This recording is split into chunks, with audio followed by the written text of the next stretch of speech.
안녕하세요. 형광펜 성경과 함께하는 성경 공부, 오늘은 히브리서 8장입니다. 저번 시간에 멜기세덱의 반차를 쫓아오시는 특별한 제사장, 대제사장 예수 그리스도에 대한 얘기가 있었는데요. 이것을 쭉 이어가고 있습니다. 이제 하는 말이 중요한 것은 이러한 대제사장이 우리에게 있는 것이라. 그가 하늘에서 위엄의 보좌 우편에 앉으셨으니 성소와 참 장막을 부리는 자라. 이 장막은 주께서 베푸신 것이요 사람이 한 것이 아니다. 그 사람이 만드는 거는 모세를 통해서 그 땅에 만들어진 게 있었죠. 근데 그것은 안전한 건 아니에요. 왜냐하면 그냥 모형이고 그림자일 뿐입니다. 저희가 섬기는 것은 하늘에 있는 것의 모형과 그림자라고 5절에 나오죠. 그래서 모세의 장막, 이것은 하나님이 보여주긴 보여줬지만 그 본을 쫓아라, 내가 보여준 대로 만들어라 해서 만든 거긴 합니다만, 근데 모형과 그림자이지 진짜는 아니에요. 그러면은 진짜 성소와 장막은 무엇입니까? 하늘에 있거든요. 하늘에도 대제사장이 필요한 거예요. 이 모세가 그 성전을 다 만들었을 때 그때 아론이라는 대제사장이 있었던 것처럼 하늘의 장막도 당연히 대제사장이 필요하고, 멜기세덱의 반차를 쫓은 예수 그리스도께서 그 성소의 제사장입니다. 대제사장마다 예물과 제사를 드림을 위해서 세운 자니, 그럼 대제사장이 하는 일이 무엇인가? 예물을 드리는 것과, 그 예물이라는 것은 당연히 뭐 소나 양이나 염소나 그런 걸 잡아서 하나님께 예물을 드렸던 것, 그런 것들을 얘기합니다. 또 제사를 드림, 예배를 드림이죠. 이것을 위해서 대제사장이 있는 건데, 이러므로 저도 무엇을 드릴 것이 있어야 할지니라. 예수님도 뭔가 드려야 되겠죠. 왜냐하면 대제사장은 이렇게 예물을 드리는 거, 제사를 드리는 거, 이것을 위해서 세워진 자니까요. 무엇을 드렸느냐에 대해서는 다음 장에 나와요. 자기 자신을 드립니다. 네, 일단은 8장을 먼저 볼게요. 예수께서 만일에 땅에 계셨으면 제사장이 되지 아니하셨을 것이니 이는 율법을 쫓아 예물을 드리는 제사장이 있음이라.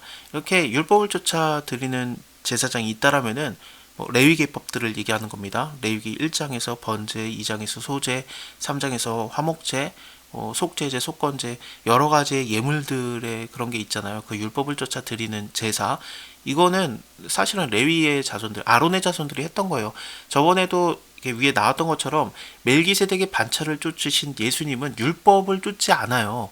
왜냐하면은 레위가 아직 아브라함의 허리에 있었기 때문에, 그래서 아브라함의 허리에 있을 레위가 같이 11조를 멜기세덱에게 바친 거거든요. 왜냐면 허리에 같이 있었으니까. 그것을 생각해 보면은 멜기세덱은 아브라함과는 그냥 별개의 사람입니다. 그렇기 때문에 모세 율법은 레위들에게 얘기를 한 거니까 레위 제사장들의 법에 아래 있지 않아요. 그래서 율법의 초월자로서 나오는 겁니다. 그럼 예수님께서 율법을 쫓는다라는 얘기들은 무엇이냐? 제사장직으로서 쫓는 게 아니라 제물로서 율법을 완성하신 겁니다. 그렇기 때문에 9장에서 예수 그리스도께서 스스로가 예법에 속한 대로 제물이 되셔서 완전하게 드려지는 거죠. 그리스도의 피가 너희를 완전히 깨끗하게 할 수 있다라든지, 아니면 뭐 단번에 드려졌다라든지, 뭐 정결케 되었다, 이런 율법을 쫓아서 이루는 것들을 예수님께서 완성하셨어요. 하지만 대제사장의 법은, 레위의 법이 예수님에게는 속하지 않아요. 왜냐하면은 세상의 제사장이 아니기 때문에 그렇습니다. 율법을 쫓아 드리는 그런 제사장이 아니라 새로운 법으로 하나님께 예배를 드리는 대제사장입니다.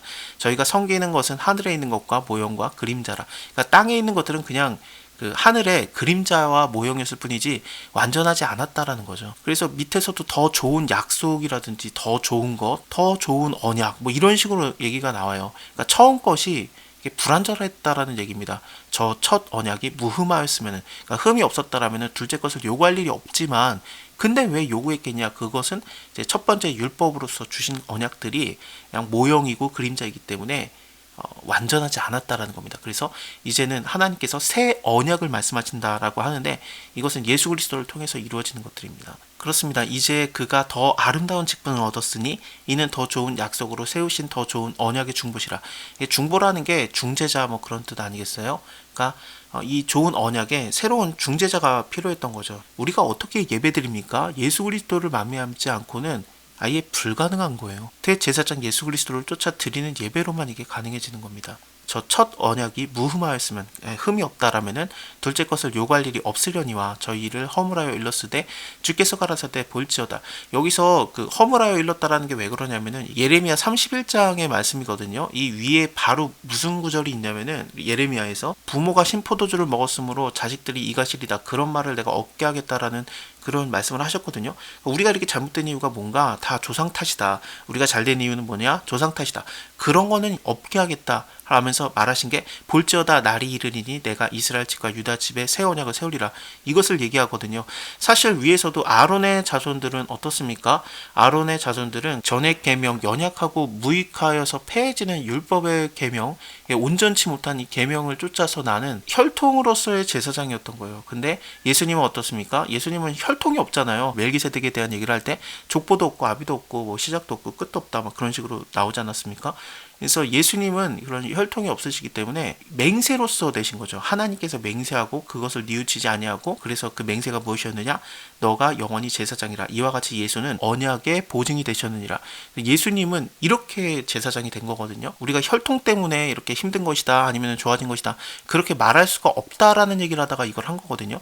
그러니까 대제사장도 아론의 자손이면 무조건 되는 거였는데, 혈통이면 되는 거였는데, 예수님은 그게 아니니까 대제사장이신 예수님은 맹세로서 되는 거니까, 하나님의 맹세로. 이것처럼 여기서도 새 언약으로 세워지는 거지 혈통으로 되는 게 아니다라고 하면서, 너희 아버지가 뭐 신포도주를 먹었으므로 너희 이가 씨다 그런 걸 못 말하게 하겠다라면서 얘기가 나오는 거예요. 또 주께서 가라사대 내가 저희 열조의 손을 잡고 애굽 땅에서 인도해 내던 날에 저희와 세운 언약과 같지 아니하도다. 저희는 내 언약 안에 머물러 있지 아니하므로 내가 저희를 돌아보지 아니하였노라. 또 주께서 가라사대 그날 후에 내가 이스라엘 집으로 세울 언약이 이것이니 내 법을 저희의 생각에 두고 저희의 마음에 이것을 기록하리라. 나는 저희에게 하나님이 되고 저희는 나의 백성이 되리라. 그래서 하나님께서 주시는 그 새로운 법이라는 게 무엇인가? 그들이 내 안에 머물지 않기 때문에 내가 그들 안에 기록하겠다. 나는 너희의 하나님이 되고 너희는 나의 백성이 되리라. 서로에게 교제가 되고 소유가 되는 그런 관계를 말하는 겁니다. 또 각각 자기 나라 사람과 각각 자기 형제를 가리켜 이르기를 주를 알라 하지 아니할 것은 저희가 작은 자로부터 큰 자까지 다 나를 알미라. 내가 저희 불의를 긍휼히 여기고 저희 죄를 다시 기억하지 아니하리라 하셨느니라. 새 언약이라 말씀하셨음에 첫 것은 낡아지게 하신 것이니 낡아지고 새하는 것은 없어져 가는 것이라. 그래서 이 처음 언약들, 그것들은 점점 새어지고 죽으시고 부활하셔서 영원히 살아계신 대제사장 예수님을 인해서 이제는 온전한 언약이 우리에게 주어지는 겁니다.